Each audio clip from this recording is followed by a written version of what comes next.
What if the person Joe's team is trying to rescue is actually the person who can destroy the entire Lioness program?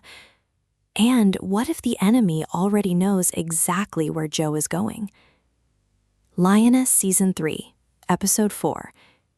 The episode is called Murder Hornets, and from the opening seconds, something feels wrong.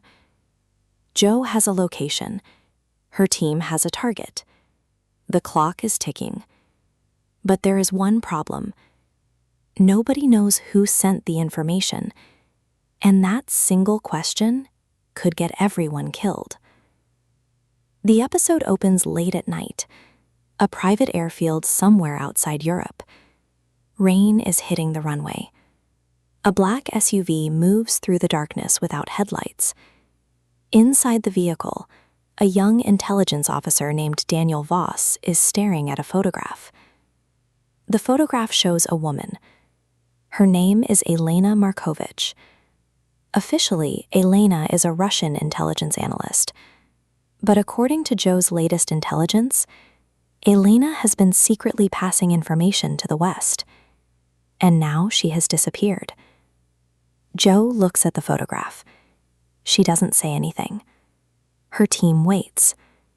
Finally, Joe asks one question. Who confirmed she's alive? Nobody answers immediately. And that's when Joe knows something is wrong. Because if Elena is alive, somebody should have confirmed it.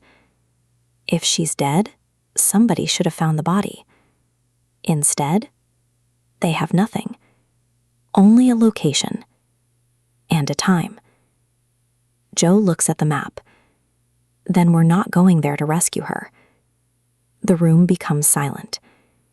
We're going there to find out who wants us there. That is classic Joe.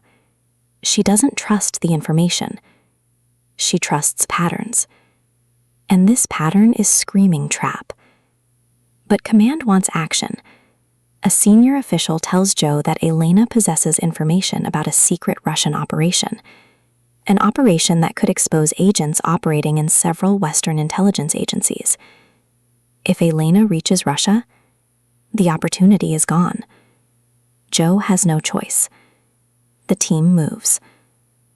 Meanwhile, hundreds of miles away, Elena is being transported inside a small cargo facility. Her hands are tied. A hood covers her face. 2 armed men drag her through a warehouse. But Elena isn't frightened. She's watching. Counting. 1 guard, 2 doors, 3 cameras, 1 emergency exit. She is memorizing everything. Then the hood comes off. A man walks toward her. He isn't Russian. He speaks perfect English. You know why you're here? Elena looks at him. You already know. The man smiles. You were never the target. Elena's expression changes. Then who was? The man doesn't answer. Instead, he places a phone on the table. A live video begins playing. Joe's team is shown preparing for the operation. Elena watches. And suddenly she understands. The enemy isn't trying to hide. They're showing her the team. Because they want her to know who's coming. Back with Joe, the team prepares to move.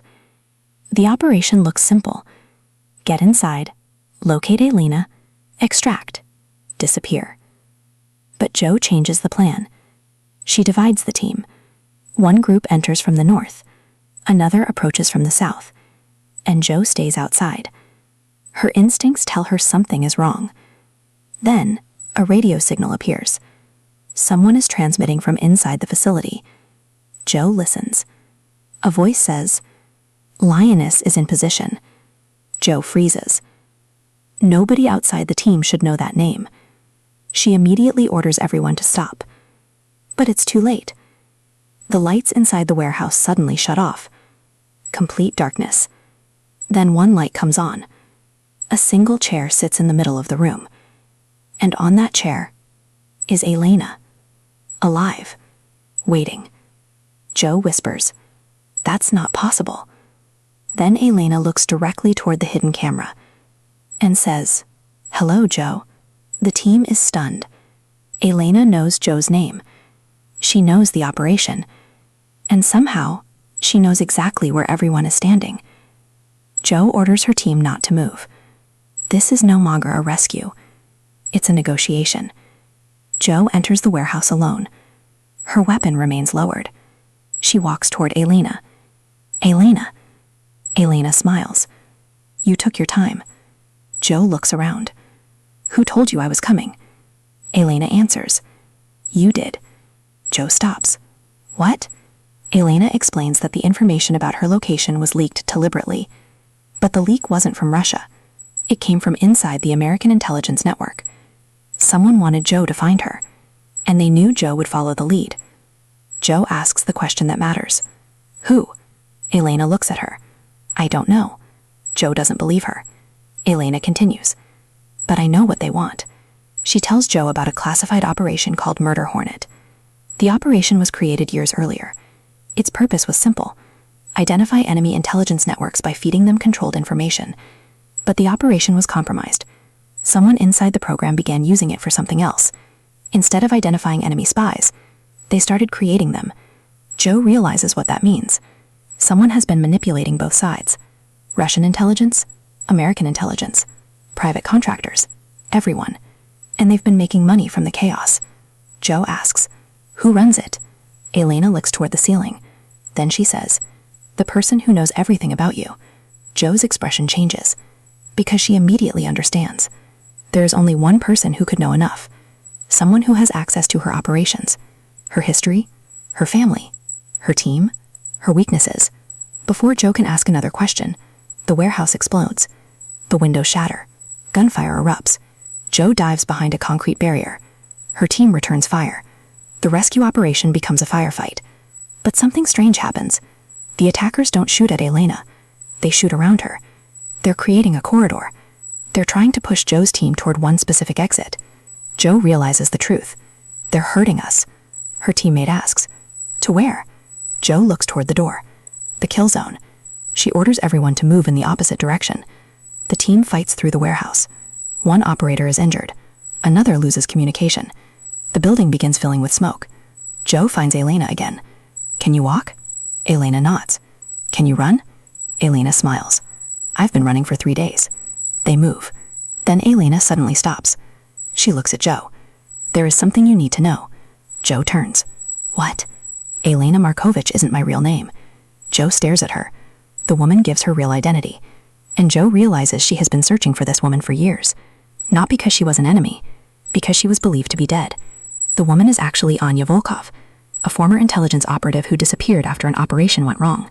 Joe remembers the case. She remembers the names. And she remembers the official conclusion. Anya Volkov died. But she didn't. She survived. And for years, she has been hiding. Joe asks, "Why come back now?" Anya answers, "Because they found me." "Who?" Anya looks at Joe. "The people who created Murder Hornet." Suddenly, a phone begins ringing. Joe looks down. It's her personal phone. Nobody should have this number. She answers. Silence. Then a man's voice says, "Joe." She recognizes him. It's someone she knows.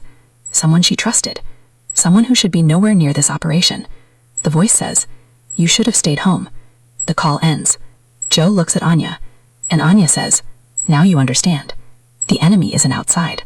Joe's entire strategy changes. The team can't return to their normal extraction point. Their communications may be compromised, their vehicles may be compromised, even their command structure may be compromised. So Joe makes a dangerous decision. They disappear. No official extraction, no normal channels, no backup. For the first time, Joe is operating completely off the books. Meanwhile, back home, Neil receives a message. It appears to come from Joe. The message says, "I'm coming home." Neil reads it. He smiles. But then something feels wrong. Joe never says things like that. Not without context. Not without a mission update. Neil calls her. No answer. He calls again. Nothing. Then he notices something. The message didn't come from Joe's normal number. It was sent through an encrypted relay. Neil immediately understands. Someone is using Joe's identity, and now his family may be part of the operation. Neil locks the doors. He checks the house. Then the lights go out. Outside, a vehicle stops. Someone steps out. Neil grabs a weapon, but before he can move, a voice comes through the darkness. Don't. Neil recognizes the voice. It's Joe's former colleague, the person who was supposed to be protecting them. Neil asks, "Where is she?" The man says, "She doesn't know who she's fighting." Meanwhile, Joe and Anna reach an abandoned safe house. Anna finally reveals the full truth. Murder Hornet wasn't created to stop spies. It was created to control them. The organization behind it has been manufacturing intelligence crises. They create fake threats. Then governments spend billions responding to those threats. The people behind the operation profit from the chaos. But now someone has gone too far. They want a war. Not a secret operation. Not an assassination. A war. Because war makes people desperate, and desperate governments make terrible decisions. Joe realizes that Anna, was never the final target. Joe was. The entire operation was designed to pull her out of official protection, because once Joe goes off the books, nobody can officially admit where she is, and that makes her expendable. Joe looks at Anna. "Why me?" Anna says, "Because you're the only person they couldn't control." Joe laughs bitterly. "No." She looks at Anna. "I'm exactly the person they can control." Anna doesn't understand. Joe explains. "They can't control me with money. They can't control me with power, but they can control me with my family." Silence. And then Joe receives a message, a photograph. Neil, standing outside their house. Joe's face changes. The enemy has her now. Not physically, emotionally. And that is much worse. Joe immediately wants to return home. Anna stops her. "If you go back, they win." Joe responds, "If I don't, they kill my family." Anna says, "Then we don't go back." Joe looks at her. "We?" Anna nods. "Together." And suddenly, Joe has a new mission. Not rescue, not revenge, exposure. They need to find the person running Murder Hornet, and they need proof. Because if they expose the operation publicly, the entire network collapses. But there is one problem. The person running it is already waiting for them. Joe and Anna enter an underground facility. They find dozens of screens, maps, names, photographs, mission reports. And then Joe sees something that stops her cold. Her own photograph. But not just one, hundreds. Every mission, every failure, every success, every person she has worked with. The enemy has been studying her for years. Then one screen turns on. A live video. The man appears. Joe knows him. He was once her mentor, the man who taught her everything, the man who helped build the Lioness program. He looks directly at the camera. "Hello, Joe." Joe raises her weapon. The man smiles. "You finally came home." The final act begins with Joe staring at the screen. Her former mentor explains everything. He says Murder Hornet was never supposed to become what it is now, but governments became addicted to the intelligence it produced. Every crisis created funding. Every threat created power. And eventually, nobody wanted the system to end. Joe asks, "How many people have you killed?" The man doesn't answer. Instead, he says, "How many people have you killed?" Joe goes silent. Because that's the point. The system doesn't care who is right. It only cares who survives. Then the mentor reveals his final plan. A major attack is about to happen. The evidence will make it appear that Russia ordered it. America will retaliate. Russia will respond. And within hours, the world could enter a new crisis. Joe realizes she has very little time. She needs to stop the attack. But there is another twist. The location of the attack is hidden inside a classified database. Only someone with Joe's level of access can find it. The mentor has deliberately given her access.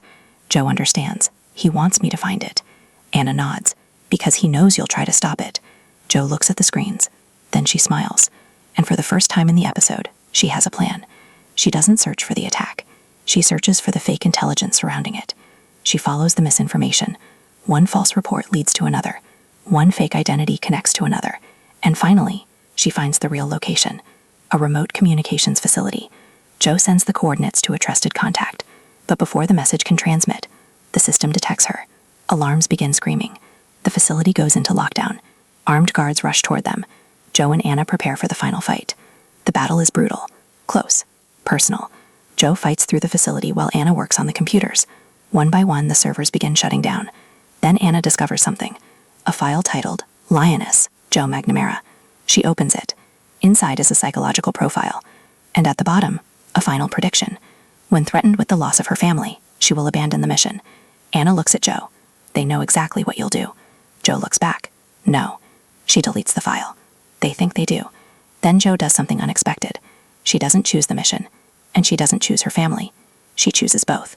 She sends an emergency message to Neil, not through the official system, through a personal channel. Trust me. Then she sends the evidence.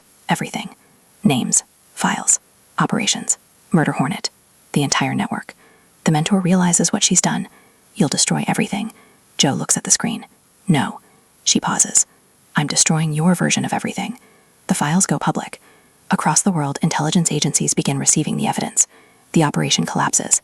The planned attack is stopped, and the people behind Murder Hornet are exposed. But Joe isn't safe. The final scene shows her walking away from the facility. Anna asks, what happens now? Joe doesn't answer immediately. She looks toward the sunrise. Then says, now they come for us. Anna asks, are you afraid? Joe looks at her. Yes. A long silence. Then Joe continues, but being afraid doesn't mean you stop. Cut to Neil. He's standing outside the house. Joe's vehicle appears in the distance. He watches her step out. For a moment, nobody moves. Then Neil walks toward her. Joe embraces him. And for the first time in the episode, she allows herself to stop being an operator. Just for a moment. Just long enough to breathe. But then, her phone rings. Joe looks at the screen. Unknown number. She answers. Nobody speaks. Then a distorted voice says, you think Murder Hornet was the nest? Joe's expression changes. The voice continues. It was only the first swarm. The call ends. Joe looks toward the horizon, and the screen cuts to black.